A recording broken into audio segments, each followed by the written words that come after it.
Hello viewers, আজ বলবো 23শে মে 2025 সালের গুরুত্বপূর্ণ কয়েকটি কারেন্ট অ্যাফেয়ার্স, যেগুলো বিভিন্ন চাকরির পরীক্ষায় খুবই গুরুত্বপূর্ণ।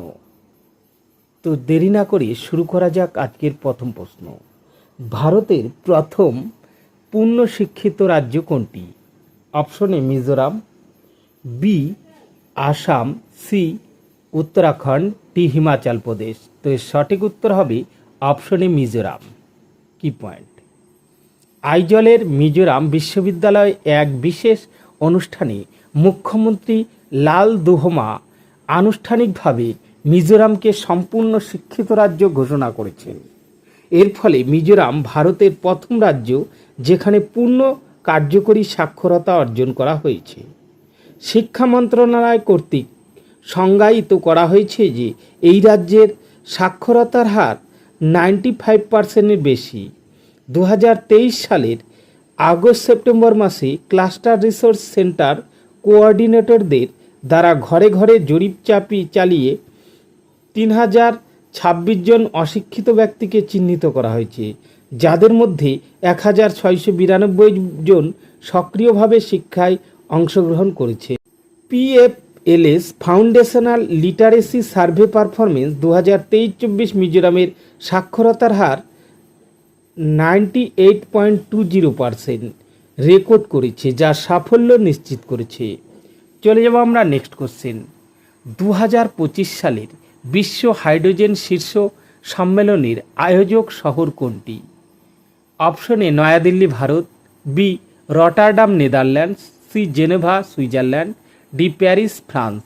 তো এর সঠিক উত্তর হবে অপশন বি রটারডাম নেদারল্যান্ড। কি পয়েন্ট? 20 থেকে 22শে মে নেদারল্যান্ডের রটারডামে বিশ্ব হাইড্রোজেন শীর্ষ সম্মেলন 2025 অনুষ্ঠিত হয়েছিল। এই বৈশ্বিক অনুষ্ঠানে ভারতের নতুন ও নবায়নযোগ্য জ্বালানি মন্ত্রণালয় জাতীয় সবুজ হাইড্রোজেন মিশনের অধীনে তার সবুজ হাইড্রোজেন পরিকল্পনা প্রদর্শন করেছে। ভারত 2023 সালের মধ্যে প্রতি বছর 5 মিলিয়ন মেট্রিক টন সবুজ হাইড্রোজেন উৎপাদনের লক্ষ্যমাত্রা নির্ধারণ করেছে। এই মিশনের লক্ষ্য কার্বন নির্গমন হ্রাস করা, 100 বিলিয়ন মার্কিন ডলার মূল্যের বিনিয়োগ আকর্ষণ করা এবং কর্মসংস্থান সৃষ্টি করা। প্রধান লক্ষ্যক্ষেত্রগুলির মধ্যে রয়েছে ইলেকট্রোলাইজার উৎপাদন ক্ষমতা তৈরি করা, বন্দরগুলিতে সবুজ হাইড্রোজেন হাব তৈরি করা এবং রূপান্তরকে সমর্থন করার জন্য রাজ্য স্তরের নীতিগুলিকে উৎসাহিত করা। চলে যাব আমরা নেক্সট কোশ্চেন। ত্রিপুরার কোন নগর পঞ্চায়েত সম্প্রতি একবার ব্যবহারযোগ্য প্লাস্টিকের বিকল্প হিসেবে PBAT থেকে তৈরি কম্পোস্টেবল ব্যাগ চালু করেছে? এ অমরপুর নগর পঞ্চায়েত, বি জিরানিয়া নগর পঞ্চায়েত, সি কমলপুর নগর পঞ্চায়েত, ডি পানিসাগর নগর পঞ্চায়েত। তো এর সঠিক উত্তর হবে অপশন সি কমলপুর নগর পঞ্চায়েত। কি পয়েন্ট? ত্রিপুরার কমলপুর নগর পঞ্চায়েত সম্প্রতি একবার ব্যবহারযোগ্য প্লাস্টিকের সবুজ বিকল্প হিসেবে PBAT থেকে তৈরি কম্পোস্টেবল ব্যাগ চালু করেছে। PBAT হলো পলিবিউটিলিন অ্যাডিপেট টেরোফেথালেট, যা ঐতিহ্যবাহী প্লাস্টিক প্রতিস্থাপনের জন্য ব্যবহৃত একটি জৈব অবপচনযোগ্য থার্মোপ্লাস্টিক পলিমার। এটি অ্যাডিপিক অ্যাসিড 1,4 বিউটানিডোল এবং টেরেপথ্যালিক অ্যাসিড একত্রিত করে তৈরি করা হয় এবং সাধারণ প্লাস্টিক তৈরির মেশিন ব্যবহার করে প্রক্রিয়াজাত করা যেতে পারে। PBAT 100% কম্পোস্টেবল এবং শিল্প কম্পোস্টিংয়ের মাধ্যমে 180 দিনের মধ্যে জল, কার্বন ডাইঅক্সাইড এবং জৈব বস্তুতে ভেঙে যায়। চলে যাব আমরা নেক্সট কোশ্চেন। সিরুই লিলি উৎসব 2025 কোন রাজ্যে অনুষ্ঠিত হয়েছিল? Option A Tripura, B Manipur, C Assam, D Mizoram. তো এর সঠিক উত্তর হবে অপশন বি মণিপুর। কি পয়েন্ট? মণিপুরের মেইতেই এবং কুকি-জো সম্প্রদায়ের মধ্যে জাতিগত সংহিতার কারণে সৃষ্ট 2 বছরের ব্যবধানের পর শিরুই লিলি উৎসব 2025 অনুষ্ঠিত হয়। এটি 5 দিনের সাংস্কৃতিক এবং পরিবেশগত উৎসব যা তাংখুল নাগা উপজাতির আবাসস্থল উখরুল জেলায় পালিত হয়। এই উৎসবটি শিরুই লিলি বা লিলিয়াম ম্যাকিলনিয়াকে সম্মান জানায়। এটি একটি বিরল নীল গোলাপি ফুল যা কেবল সিউড়ি পাহাড়ে পাওয়া যায়। এই উৎসব সাংস্কৃতিক গর্বকে উৎসাহিত করে এবং ফুলের পরিবেশগত গুরুত্ব এবং সংরক্ষণের প্রয়োজনীয়তা সম্পর্কে সচেতনতা বৃদ্ধি করে। চলে যাব নেক্সট কোশ্চেন। ইরুলা উপজাতি মূলত কোন অঞ্চলে পাওয়া যায়? এ নীলগিরি পর্বত, বি আরাবল্লী পাহাড়, সি লাদাখ, ডি ছোট নাগপুর মালভূমি। তো এর সঠিক উত্তর হবে অপশন এ নীলগিরি পর্বত। কি পয়েন্ট? তামিলনাড়ুর কুন্নাপাটুতে অনেক ইরুলা পরিবার উচ্ছেদের মুখোমুখি এবং বংশ পরম্পরার বসবাসকারী জমির আইনি মালিকানা থেকে বঞ্চিত। ইরুলারা মূলত তামিলনাড়ু এবং কেরালা জুড়ে পশ্চিমঘাটের নীলগিরি পর্বতমালায় বাস করে। ইরুলারা ভারতের প্রাচীনতম আদিবাসী সম্প্রদায়গুলির মধ্যে একটি এবং তামিলনাড়ুর দ্বিতীয় বৃহত্তম আদিবাসী গোষ্ঠী।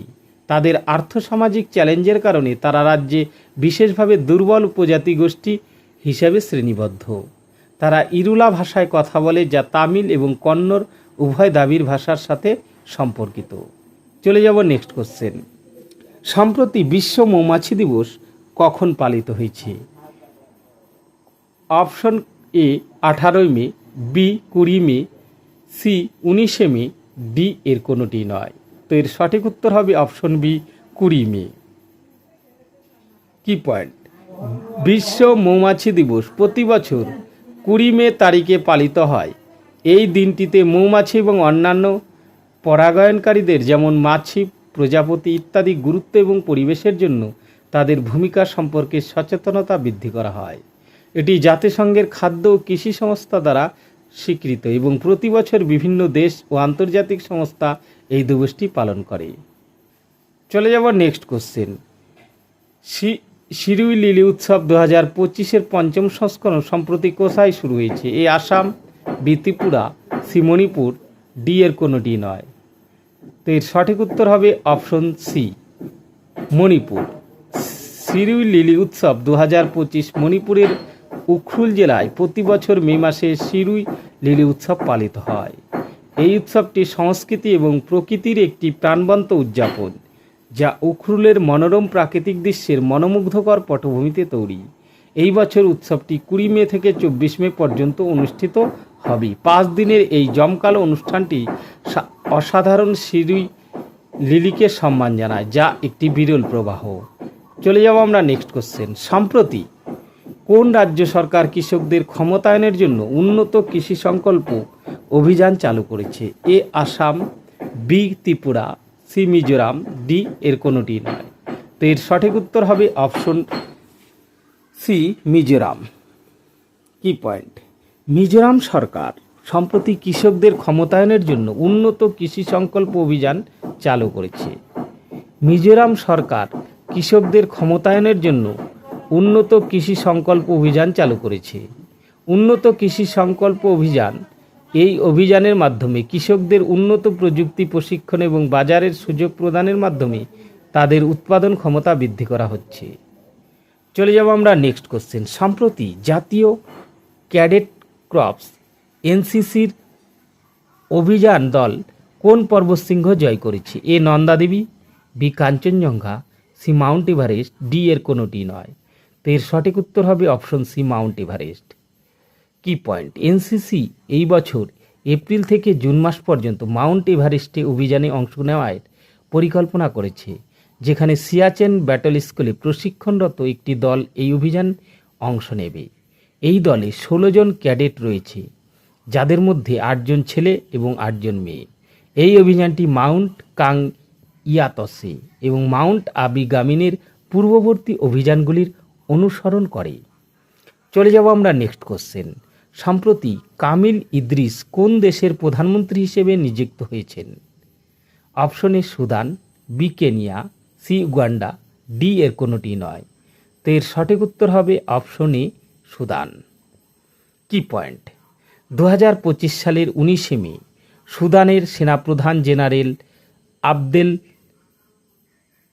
ফাত্তাহ বুরহান 2023 সালের এপ্রিলে গৃহযুদ্ধ শুরু হওয়ার পর থেকে কামিল আল তাইব ইদ্রিসকে দেশের প্রধানমন্ত্রী হিসেবে নিযুক্ত করেন।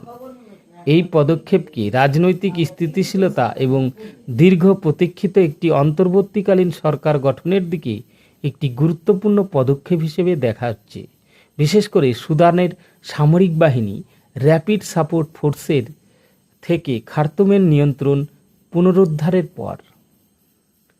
তো বন্ধুরা, ভিডিওটি কেমন লাগলো? যদি ভালো লেগে থাকে লাইক, শেয়ার ও কমেন্ট করতে ভুলবেন না। আর এই চ্যানেলে যারা নতুন, চ্যানেলটি সাবস্ক্রাইব করে পাশে থাকবে।